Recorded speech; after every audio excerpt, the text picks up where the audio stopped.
You want an awesome tomato? Well, we got it. Come down to Tomato Nation. Tomato Nation's in Harborside, Maine. It has about the 43.24 inches every year, and the temperature is a high of 81 and a low of 60.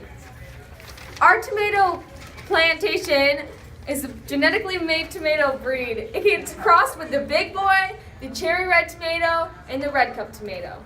The Big Boy, it can grow up to 32 ounces. It only takes 78 days to grow. It's resistant to cracking, has thick skin, and it's smooth and red. It tastes very good. It grows in all 4 seasons, even in winter. It just doesn't grow as heavily. And it's also a hybrid tomato. The Red Cup tomato is very pollinated. It grows in mid-season, and the thickness is ripe, so bugs don't get into it. The cherry tomato has a ripe skin color.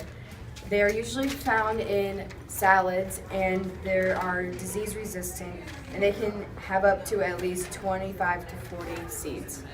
So if you want an awesome tomato, we got it. They're perfect for any kind of types of tomato sauce to ketchup.